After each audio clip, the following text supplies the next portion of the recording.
Uingereza inatoa tahadhari dhidi ya vita vya kikanda baada ya mashambulizi dhidi ya Iran. Uingereza imesema kwamba sasa inachokiona ni vita vya kikanda katika eneo hilo la Mashariki ya Kati. Msemaji wa serikali ya Uingereza amesema Uingereza haitaki kuona ongezeko zaidi la mvutano unaoweza kugeuka kuwa mzozo mpana na kuwa wa kikanda.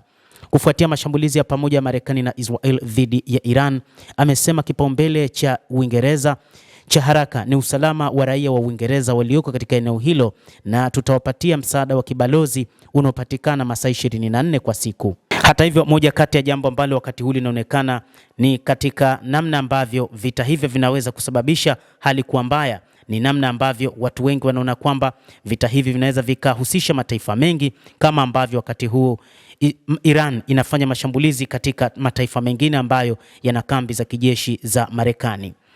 Uingereza imeelezwa kuwa kama sehemu ya ahadi ya muda mrefu kwa usalama wa washirika wake katika eneo hilo la Mashariki ya Kati, itahakikisha kwamba inawalinda raia wake kutokana na hali iliyopo wakati huu, lakini pia imesema nchi hiyo ina uwezo wa aina mbalimbali wa kujihami katika eneo hilo ambalo umeimarishwa hivi karibuni.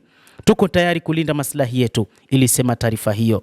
Shirika la habari la BBC limefahamu kuwa Uingereza haikushiriki katika mashambulizi ya Marekani na Israel dhidi ya Iran. Waziri Mkuu Keir Starmer anatarajiwa kuongoza kikao cha dharura cha kamati ya Cobra ya serikali siku ya leo Jumamosi ya tarehe 28 mwezi Februari mwaka huu 2026. Hata hivyo, taarifa zaidi zinadai kwamba hadi wakati huu bado mapambano yanaendelea katika maeneo mbalimbali, katika vituo mbalimbali vya kijeshi.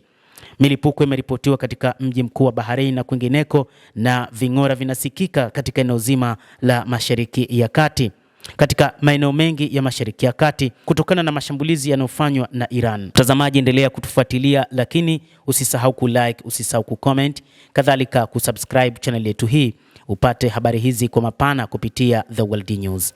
Mimi ni Adam Hussein, endelea kuwa nasi wakati wote, endelea kutufuatilia uyajue mengi yanayojiri katika ulimwengu.